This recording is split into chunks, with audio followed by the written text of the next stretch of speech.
오늘 설교의 제목은 어울림이 울림으로입니다. 아파트 광고하는 문구 같죠? 네, 아파트 광고하는 건 아니고 하나님을 광고하는 제목입니다. 우리가 다리를 건너 다니잖아요. 그 다리에도 여러 종류가 있는 것을 아실 거예요. 제가 찾아보니까요, 다리의 종류에는 라멘교라는 다리가 있고, 또 아치교라는 다리도 있고, 트러스교도 있고요, 사장교 이런 등등이 있는데, 제가 오늘 여러분에게 말씀드리고 싶은 다리는 현수교입니다. 현수교는 뭐냐면 이 케이블에 의지해서 매달려 있는 다리를 현수교라고 부른다고 하더라고요. 울산에도 현수교가 있죠. 어딜까요? 네, 울산대교. 여러분이 자주 아마 건너 다니실 것 같은데 울산대교가 바로 현수교입니다. 그래서 다리에 저렇게 케이블이 매달려 있죠. 울산대교는 1.8km 정도 된다 그래요. 그래서 세계에서 20번째로 긴 현수교이고 우리나라에서는 2번째로 긴 현수교랍니다. 알고 계셨어요? 몰랐어요? 저 이제 울산 4년 살았는데 네, 저도 찾아보고 알았습니다. 네. 첫 번째 현수교는 어딜까요? 여수에 있는 이순신대교 아시죠? 가보셨을 텐데 거기가 이제 첫 번째 우리나라의 제일 긴 현수교랍니다. 1940년 7월에 미국 워싱턴주 타코마 해협에 1.8km, 그러니까 울산대교와 똑같은 길이죠. 1.8km의 현수교가 건설됐대요. 보여주시면 이 사진은 1940년 7월 1일 타코마 현수교 개통식 날의 사진이랍니다. 그래서 사람들이 막 저렇게 구경하고 있는 거예요. 울산대교와 길이가 똑같고요. 그런데 1940년이니까 이 다리 건설의 기술력이 굉장히 미국이 발달해 있었다 이렇게 볼 수 있겠죠. 당시 이 다리는 미국 엔지니어링 기술의 집합체로 미국의 자존심이었다고 불릴 만큼 최신 공법이 적용되어서 얇고 가벼우면서도 내구성이 아주 튼튼한 그렇게 건설되었다고 자랑을 많이 했다는 거죠. 그런데 이 타코마 현수교가요, 시속 190km의 바람이 불어도 견딜게 설계가 되었고 건설이 되었는데 완공 4개월 정도가 지난 11월 7일 오전 11시에 시속 60km의 산들바람에 이 타코마 현수교가 무너져 버렸습니다. 이 다리가 붕괴되는 영상이 촬영이 됐어요. 잠깐 보실까요?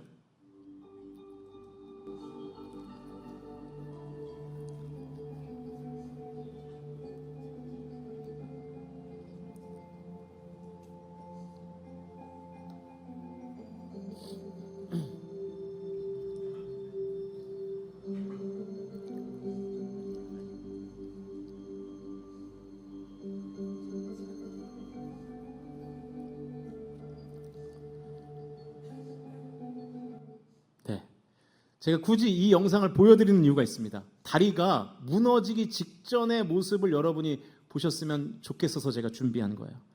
여러분, 다리가 마치 파도처럼, 그죠? 막 물결을 치면서 다리가 휘어지다가 나중에는 무너졌던 거죠.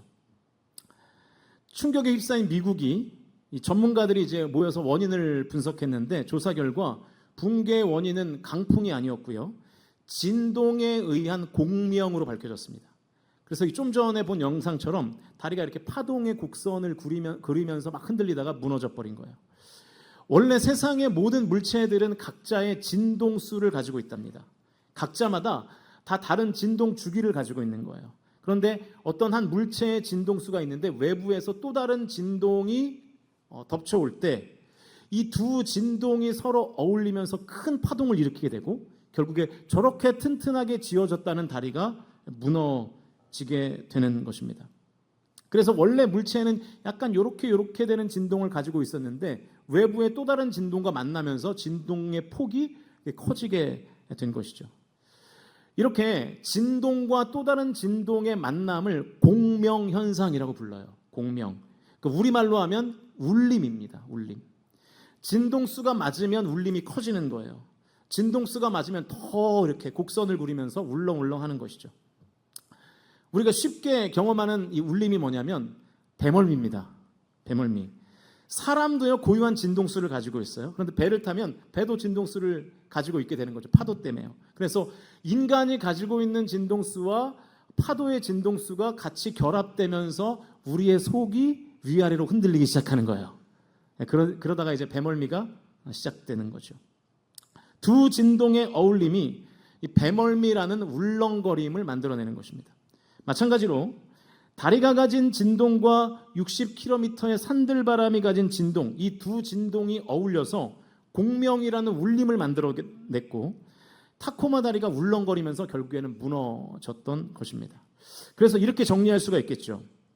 어울림이 울림으로 변화되는데, 두 진동의 어울림이 울림으로 변화되는데 때때로 이 울림은 좋은 결과를 가져오기도 하고요. 어떤 때는 나쁜 결과를 가져다 주는 것이 이 땅의 법칙이라는 것이죠. 그러면 왜 이 땅에 이런 법칙이 생겼는가? 진동의 어울림이 긍정적이든 부정적이든 이 변화의 울림으로 발전된다는 이 원리는 대체 왜 작동하는 것일까요? 성경에 답이 있어요. 하나님이 진동이시기 때문에 그렇습니다.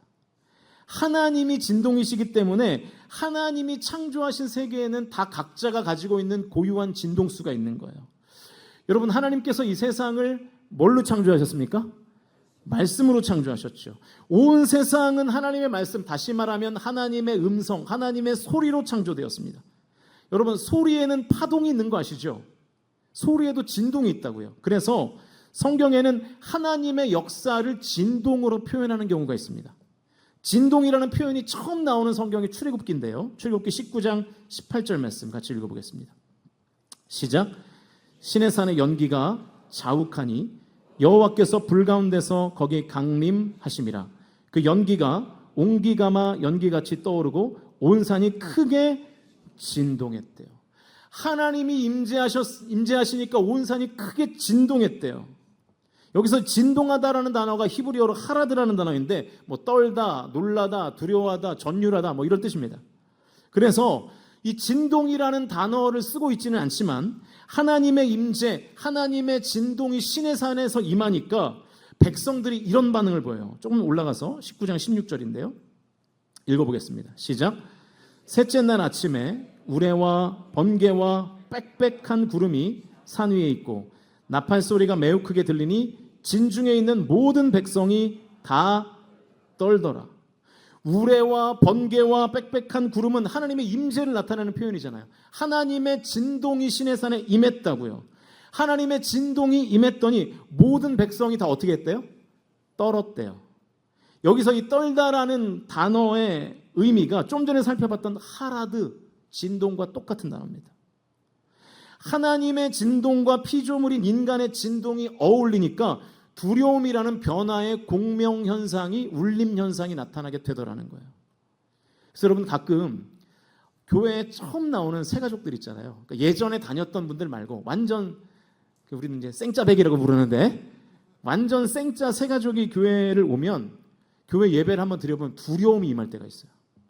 성도들이 막 큰 소리로 막 아멘 막 두 손 들고 찬양하면 약간 미쳐 보이거든요. 그래서 두려운 거예요. 그래서 막 기도하는 소리를 들으면 무섭고 막 방언을 하고 이러면 더 무섭고 막 그런 거죠. 이게 성경적으로 보면요, 그게 하나님의 진동과 나의 진동이 어울린 상태, 그래서 영적 공명의 상태가 두려움이라는 현상으로 표출되는 것입니다. 변화라는 울렁거림이, 변화의 울림이 시작되고 있는 거라고요. 하나님의 진동과 나의 진동이 어울리지 못하면, 그러니까 하나님의 주파수와 나의 주파수가 맞지 않으면 이 두려움이라는 공명 자체가 일어나지 않아요. 그 두 진동이 어울리지 못하면 예배 중에 두려워할 이유가 없습니다. 그냥 지루하죠. 재미없고. 근데 약간 무언가가 두렵다, 무언가가 신비하다, 그러면 이게 공명이 일어나고 있는 거거든요. 그러니까 어쩌면 이 두려움과 거부감이라는 약간의 부정적인 감정은 사실은 하나님의 진동과 나의 진동이 어울려서 변화의 울림이 되고 있다는 뜻일 가능성이 있어요. 뭔가 하나님의 진동이 내 마음속에서 감지가 된 거거든요. 그러니까 하나님의 진동과 나의 진동이 이렇게 어울리니까 두려움이라는 현상이 나타나는 거예요. 그래서 그 울림의 상태를 신앙적으로 잘 이끌어주면 이 세 가족들이 하나님의 임재를 인격적으로 경험하는 믿음의 사람이 되는 것입니다. 그래서 자꾸만 이 하나님의 진동과 나의 진동이 어울릴 기회들을 만들어줘야 돼요. 그 기회를 만들어주는 게 전도라고 할 수 있겠죠.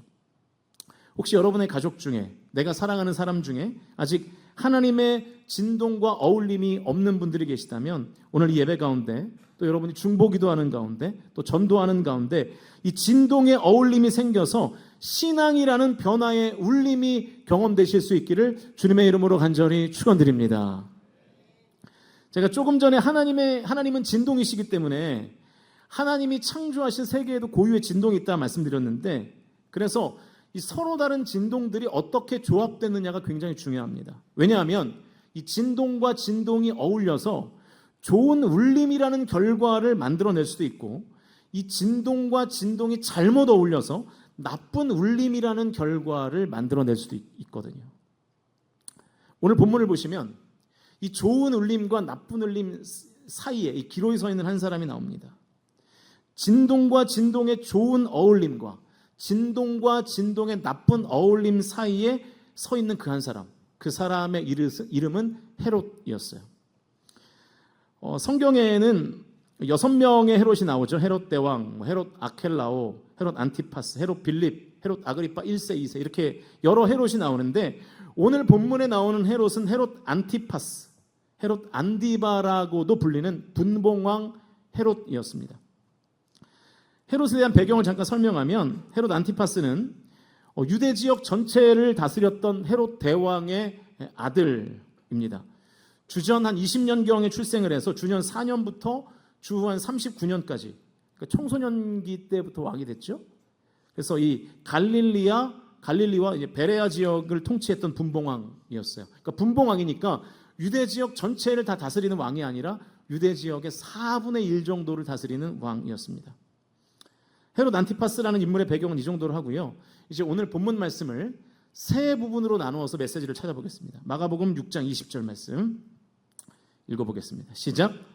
헤롯이 요한을 의롭고 거룩한 사람으로 알고 두려워하며 보호하며 또 그의 말을 들을 때에 크게 번민을 하면서도 달갑게 들음이러라.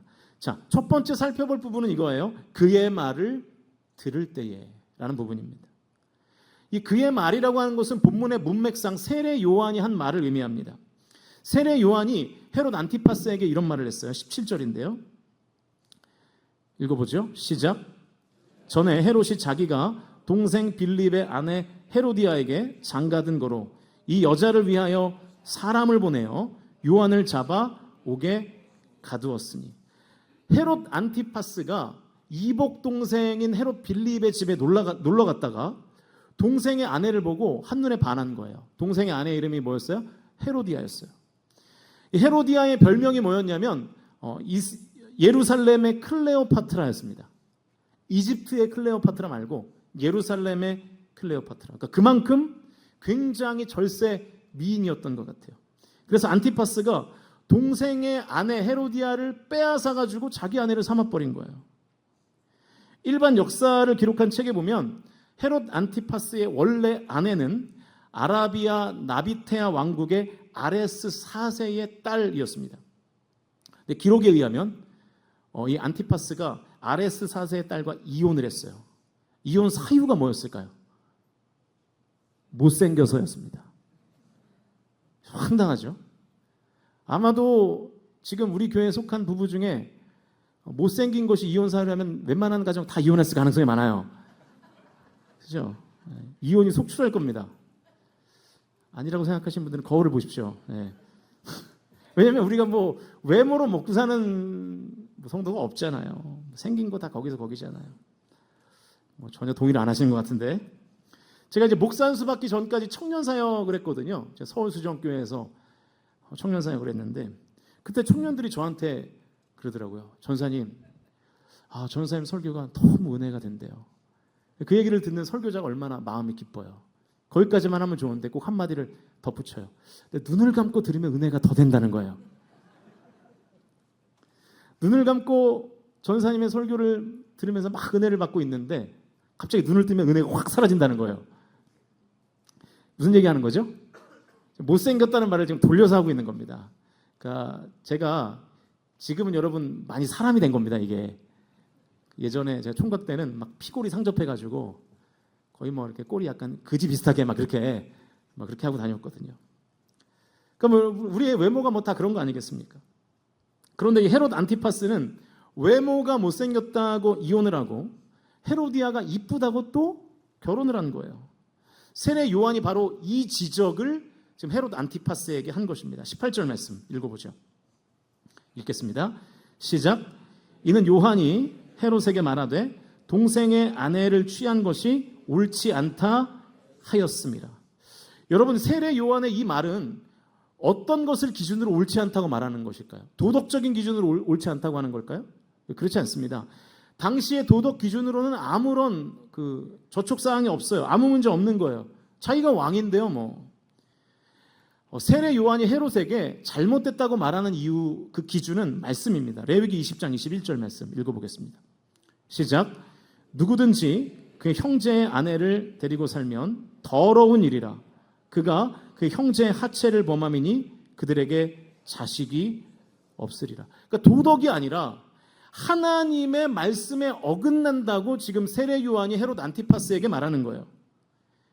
그러니까 세례 요한은 헤롯 안티파스에게 당신이 지금 하나님의 말씀의 기준으로 볼 때 옳지 않은 삶을 살고 있다고 지금 말하고 있는 것입니다. 자, 하나님의 말씀, 하나님의 소리의 진동이 세례 요한을 통해서 헤롯 안티파스에게 전해졌죠.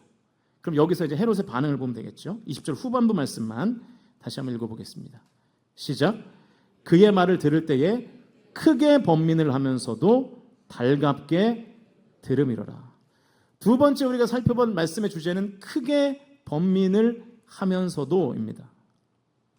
동생의 아내를 아내 삼은 것은 옳지 못하다는 하나님의 말씀에 대한 반응이 뭐냐면 크게 번민을 했어요, 헤롯이. 다른 한글 성경을 보니까 괴로워했다 이렇게 번역이 되어 있고요. 원어로 보면 아포레오라는 단어인데 당황해하다, 어쩔 줄 몰라하다 그런 뜻입니다. 자, 그러니까 세례 요한의 입을 통해서 하나님의 진동하시는 말씀이 전해졌는데 하나님의 피조물인 인간 헤롯이 가지고 있었던 고유의 진동과 어울리면서 공명의 울림이 생겼는데 그게 어떤 방식으로 생겼느냐? 괴로움, 당황, 어쩔 줄 모름이라는 현상으로 나타났다는 거예요. 이게 두 번째고요. 자, 이제 마지막 부분입니다. 20절 후반부 다시 한번 읽겠습니다. 시작. 그의 말을 들을 때 크게 번민을 하면서도 달갑게 들음이라. 이 부분이 놀라운 얘기인데 하나님의 말씀에 진동이 있었고 그 진동이 헤롯이 가지고 있었던 진동과 어울리면서 번민, 당황, 괴로움이라는 울림을 일으켰죠. 이제 세 번째 부분인데요. 그 울림을 헤롯이 어떻게 여겼냐면 달갑게 여겼다는 거예요. 달갑게 들었다는 거예요. 그러니까 세례 요한의 지적을 달갑게 받아들였다는 뜻입니다. 달갑게라는 말이 원어로도 헤데오스라는 단어인데 기쁘게, 기분 좋게 라는 말입니다. 그러니까 지금 두 감정이 지금 병립하고 있는 거예요. 괴로워요. 그래도 한편으로 기쁜 거예요. 그러니까 하나님의 말씀의 진동과 헤롯의 진동이 어울려서 번민과 괴로움과 당황이라는 울림을 만들어냈는데 헤롯이 이 느끼는 감정을 또 기쁘게 달갑게 여겼다는 뜻입니다. 그러면 여러분, 보통 이 정도의 울림이 생기면 긍정적인 변화가 일어나야 되잖아요. 20절까지에서는 긍정적인 변화가 일어날 듯합니다. 그러니까 이런 거죠. 예를 들면 어떤 사람이 나의 어떤 삶을 보고 막 지적을 해요. 잘못을. 사람이 지적을 받거나 질책을 당하면 막 심장이 쿵쿵 뛰기도 하고요. 막 당황스럽고 그러잖아요. 그런데 나에게 하는 그 지적이 싫지만은 않은 거예요. 왜냐하면 그 사람이 나를 얼마나 사랑하는 줄 알기 때문에. 그 사람이 나를 생각해서 하는 말인 것을 알기 때문에 기분 나쁘기도 하고 당황스럽기도 하지만 또 무언가 달가움이 있는 거죠. 그러면 지적을 받거나 질책을 당한 그 사람이 어떻게 할까요? 변화가 생기겠죠. 고치겠죠. 질책을 수용하고 잘못된 부분에 대해서는 용서를 구하고 다시는 그런 일을 하지 않도록 실행하고 결단할 거 아니겠습니까? 이게 바로 변화의 긍정적인 울림이죠. 헤롯이 하나님의 말씀의 진동과 어울릴 수 있었던 것은 인간의 본성 가운데 하나님의 진동에 반응하는 그 영적 진동의 본성이 있었기 때문입니다. 하나님께서 인간을 그렇게 만드셨어요. 그래서 인간에게는요, 오직 하나님만이 채우실 수 있는 절대 공간이 있거든요. 거기에 반응이 된 거예요. 어울린 거죠. 그런데 그것 외에 또 인간에게는 아담이 죄를 짓고 난 후에 또 다른 본성이 생겼습니다. 그게 뭐냐면 죄의 진동과 반응하고 싶어하는 본성이에요. 죄가 보내는 진동과 어울리고 싶어하는 인간의 진동도 있다는 것입니다. 그래서 사도 바울이 로마서 7장에서 이렇게 말했죠. 22절과 23절 말씀 읽겠습니다. 시작. 내 속사람으로는 하나님의 법을 즐거워하되 내 지체 속에는 한 다른 법이 내 마음의 법과 싸워 내 지체 속에 있는 죄의 법으로 나를 사로잡는 것을 보는도다. 인간에게는 두 가지의 진동이 있다는 거예요. 하나님의 법, 하나님의 진동에 반응하고 싶은 본성이 있고, 한편으로는 죄의 법과 반응하고 싶은 본성이 있다는 거예요. 그러니까 지금 여러분이 이 자리에 앉아 있는 이유가 뭡니까? 이 두 법 사이에서 어떤 법이 이긴 거예요? 하나님의 법이 이긴 거죠. 오기 직전까지 망설이셨잖아요. 가지 말까? 날씨 좋은데. 근데 그 음성을 뒤로 하고 하나님의 음성에 귀 기울여서 온 거잖아요. 모든 인간에게는 이 두 마음이 있다고요. 맞아요? 저만 나쁜 놈인가요? 여러분은 언제나 하나님의 법과만 반응하시는 것 같은데, 아마 여러분은 한 번도 생각해 보시지 않은 영역 같은데요. 여러분 어린아이들을 볼 때 어린아이들은 하나같이 다 굉장히 귀엽죠. 안 귀여운 아이들이 없잖아요. 다 귀엽잖아요. 근데 여러분, 하나님께서 왜 어린아이들을 귀엽게 창조하셨을까요? 그런 생각 해보신 적 있으세요? 하나님께서 우리 교회에게 주시는 가장 큰 복 중에 하나가 지금 아기들이 태어나고 있다는 거예요. 교회에 갓난 아기들이 있으니까 얼마나 귀엽고 이쁩니까? 하나님께서 왜 어린아이들을 이렇게 귀엽게 창조하셨을까요? 지금 우리 교회도 애들이 많은데, 예를 들면 준이도 있고 봄이도 있고 혜니도 있어요. 그죠? 얼마나 귀엽게 생겼는지 몰라요. 자, 그런데 여러분, 준이, 봄이, 혜니의 부모님들은 이 아기들이 항상 귀여울까요? 그렇지 않습니다. 육아하는 부모들은요, 아이들이 때때로 미울 때가 있어요.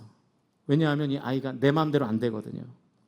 어르고 달래면서 막 밥을 먹여야 되는데 애가 입을 안 벌려요. 1시간을 밤에 안고 있어도 애가 잠을 안 자요. 그러고 있으면 나중에는 이제 어떤 마음이 드냐면 얘를 던져버리고 싶다는 마음이 들어요. 죄의 법에 나의 마음이 반응하는 거예요. 이때 죄의 법과 나의 마음이 어울려 버리면 그때 진짜 애를 던져버리게 됩니다. 그런데 이 죄의 법의 진동과 나의 마음의 진동이 어울려서 애를 던져버리고 싶다가도 이 아이의 천진난만한 얼굴을 보면 그 어울림이 깨져버리는 거죠. 그래서 이 던져버리고 싶은 마음이 쏙 들어가요. 밥을 안 먹이고 싶은 마음이 쏙 들어간다고요. 그런데 만약에 우리 어린아이들의 얼굴이 이렇게 생겼다면, 네, 여러분 얼굴이 저런데 밥도 안 먹고 잠도 안 자고 땡깡만 부리면 진짜 던지고 싶겠죠. 여러분, 이 사진은 우리 중에 누군가를 합성한 사진이 아닙니다. 제가 챗 GPT한테 이렇게 만들어줘 했더니 저런 모습을 만들어 줬더라고요. 오해 없으시길 바라고요. 그러니까 저는 그렇게 판단해요. 왜 하나님께서 어린아이들을 저토록 귀엽게 만드셨을까? 미워하고 싶은 충동이 들 때마다 미워하지 못하게 하시려고 하는 게 아닌가. 자녀를 목숨보다 사랑하는 부모지만 때때로는 자녀가 미운 이 양가의 감정이 두 마음이 다 있는 거거든요. 하나님의 말씀의 진동과 헤롯의 선한 진동이 어울려서 이 죄에 대한 괴로움과 하나님의 말씀에 대한 달콤함이라는 울림이 있었던 이 헤롯 안티파스에게 새로운 국면이 찾아옵니다. 21절 말씀 읽어보겠습니다. 시작. 마침 기회가 좋은 날이 왔으니 곧 헤롯이 자기 생일에 대신들과 천부장들과 갈릴리의 귀인들로 더불어 잔치할세. 세례 요한을 통해서 전해들은 하나님의 진동과 자기의 선한 진동이 막 열매를 맺으려고 하는 그때에 헤롯 안티파스가 바로 반응을 하지 못한 거예요. 그리고 시간을 흘려보냈어요. 정확하진 않지만 아무리 적어도 하루 이틀의 시간이 지난 것 같습니다. 그리고 헤롯의 생일이 됐어요. 그래서 이제 신하들을 초청해서 잔치를 벌입니다. 그런데 헤롯을 진동하게 하는 또 다른 진동을 이 생일 잔치에서 만나게 돼요. 22절 말씀 읽어보죠. 시작. 헤로디아의 딸이 친히 들어와 춤을 추어 헤롯과 그와 함께 앉은 자들을 기쁘게 한지라. 왕이 그 소녀에게 이르되 무엇이든지 내가 원하는 것을 내게 구하라. 내가 주리라 하고. 헤로디아의 딸이 아버지 헤롯 앞에서 춤을 춰서 기쁘게 했대요. 그런데 여기 기쁘게 했다라는 단어의 원어적 의미를 보면 성적인 흥미를 유발하다라는 뜻이에요. 그러니까 살로메로 알려져 있는 이 헤로디아의 딸이 지금 헤롯 앞에서 굉장히 뭔가 섹슈얼한, 굉장히 야한, 선정적인 그런 춤을 췄던 것 같습니다. 이 살로메의 선정적인 행위가 헤롯 안티파스의 마음을 진동시키기 시작해요. 그래서 이렇게 말합니다. 23절 읽겠습니다. 시작. 또 맹세하기를 무엇이든지 내가 내게 구하면 내 나라의 절반까지라도 주리라 하거늘. 헤롯에게 있었던 또 다른 죄의 법, 이 죄를 짓고 싶어하는 마음과 이 어두운 진동이 살로메의 성적 진동과 어울려서 어마어마한 공명을 일으키는데 그것이 어떻게 나타나냐면 내 나라의 절반이라도 너에게 주겠다라는 허세로 드러납니다. 뭐든지 다 해주겠다는 거죠. 여러분 이게 왜 굉장히 엄청난 공명이냐면 헤롯에게 나라의 절반을 띄워줄 권한이 없습니다. 왜냐하면 헤롯도 지금 로마 정부에서 임명받은 왕이거든요. 그러니까 자기 마음대로 나라를 이렇게 쪼개고 저렇게 쪼갤 권한이 없는 거죠. 그럴 권한이 없는데도 이 말도 안 되는 허세를 부릴 정도로 지금 헤롯이 격동하고 있는 거예요. 마치 이 타코마 다리가 공명으로 인해서 막 흔들리고 있는 것처럼 헤롯의 성적 진동과 살로메의 성적 진동이 어울려서 부정적인 울림을 내뿜고 있는 것입니다. 그래서 이 헤로디아가 딸을 사주해가지고요, 자기의 결혼을 옳지 못하고 한 세례 요한을 죽여달라고 간청을 넣게 되죠. 그래서 이 울림이 어떤 방식으로 표출되냐면 27절과 28절입니다. 읽겠습니다. 시작. 왕이 곧 시위병 하나를 보내어 요한의 머리를 가져오라 명하니 그 사람이 나가 옥에서 요한을 목베어 그 머리를 소반에 얹어다가 소녀에게 주니 소녀가 이것을 그 어머니에게 주니라. 놀라운 말씀입니다. 어린 소녀가 사람 얼굴을 쟁반에 가져다 줬는데도 놀라질 않아요. 얼마만큼 이 시대가 타락한 시대라는 것을 우리가 볼 수 있죠. 결국 요한을 죽이는 참극을 헤롯이 벌이게 됩니다. 여러분 이 이야기를 우리가 잘 보시면 원래 헤롯은요 요한을 죽일 마음 자체가 없었어요. 오히려 요한의 따끔한 지적이 달가웠어요. 그런데 결과는 뭡니까? 요한을 죽이는 결과가 나타난 거예요. 그러니까 선한 공명이 일어나지 않고 자기에게 있었던 성적인 욕망과 헤로디아 딸의 선정적인 춤이 결합해서 살인이라는 울림, 아주 부정적인 울림으로 내뿜어지게 된 것입니다. 그러니까 잘못된 두 진동의 어울림이 요한의 살인이라는 부정적인 울림을 일으키게 된 것이죠. 성경에 보면 두 진동이 서로 잘 어울려야 된다는 얘기를 많이 하는데 대표적인 말씀이 시편 1편이죠. 성도에게는 의의 진동도 존재하고요, 죄의 진동도 존재합니다. 그래서 내가 외부의 어떤 진동과 어울리느냐에 따라서 내 삶에 긍정적인 울림이 생기기도 하고 부정적인 울림이 생기기도 하는 것이죠. 시편 1편 1절 말씀 읽어보겠습니다. 시작. 복 있는 사람은 악인들의 꾀를 따르지 아니하며 죄인들의 길에 서지 아니하며 오만한 자들의 자리에 앉지 아니하고. 내 마음에 하나님의 법이 있고요, 그리고 죄를 짓고 싶어하는 법도 있는데 내가 악인들의 꾀라는 진동에 반응하고 죄인들의 길이라는 진동에 반응하고 오만한 자들의 자리라는 진동에 반응할 수도 있다는 거예요. 하나님이 그거 하지 말라는 거예요. 2절 말씀 읽어보겠습니다. 시작. 오직 여호와의 율법을 즐거워하여 그의 율법을 주야로 묵상한도다. 악인들의 꾀, 오만한 자들의 자리와 함께 어울리지 말고 오직 여호와의 율법을 즐거워하는 이 진동과 어울리라는 거예요. 그러면 그 울림이 나타나기 시작하는데 어떤 양상으로 나타나느냐? 3절입니다. 읽겠습니다. 시작. 그는 시냇가에 심은 나무가 철을 따라 열매를 맺으며 그 잎사귀가 마르지 아니함 같으니 그가 하는 모든 일이 다 형통하리로다. 할렐루야.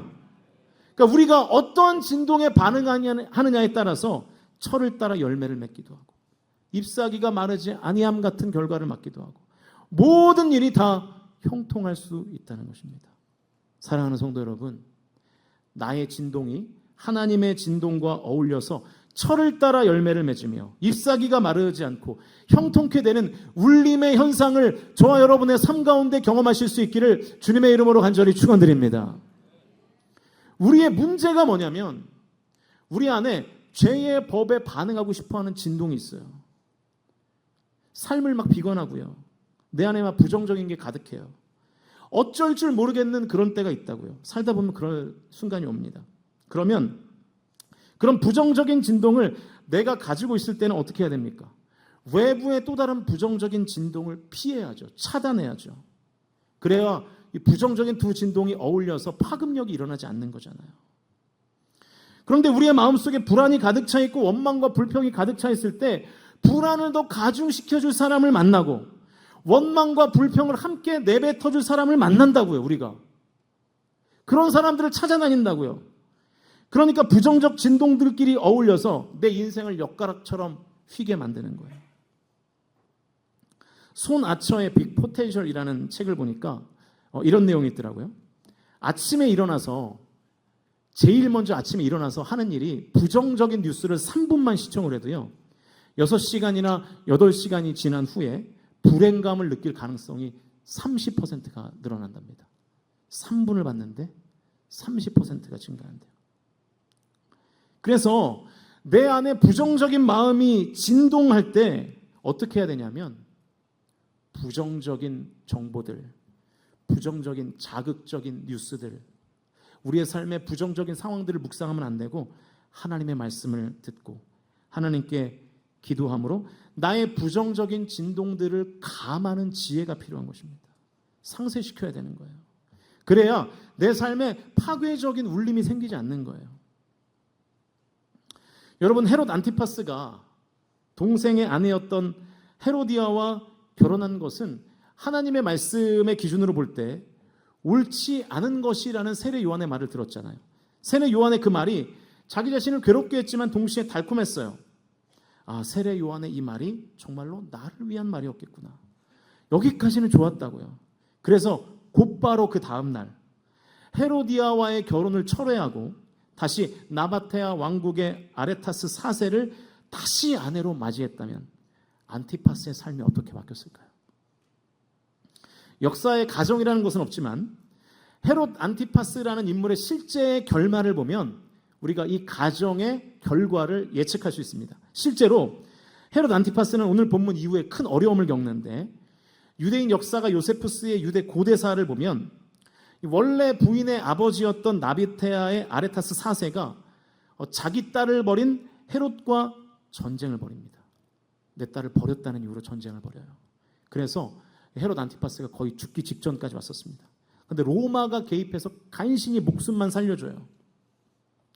그리고 얼마 지나지 않아서 이 헤로디아, 그러니까 다시 결혼한 이 헤로디아가 정치적인 욕심을 너무 많이 부리는 거예요.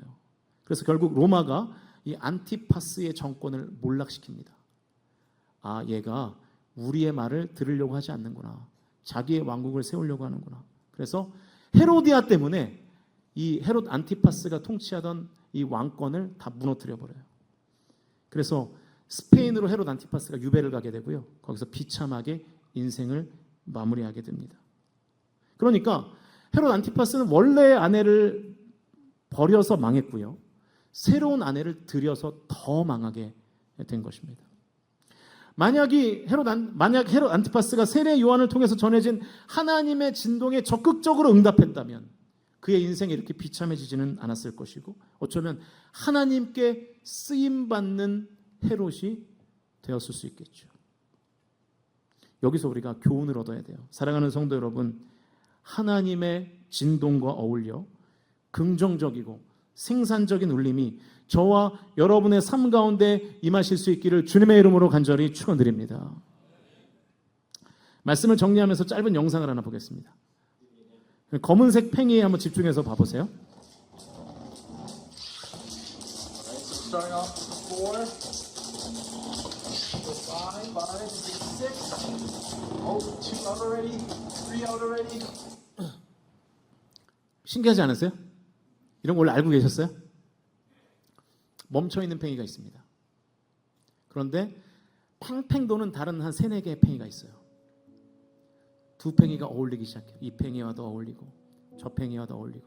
그때 어떻게 돼요? 멈춰있던 팽이가 돌기 시작하는 거예요.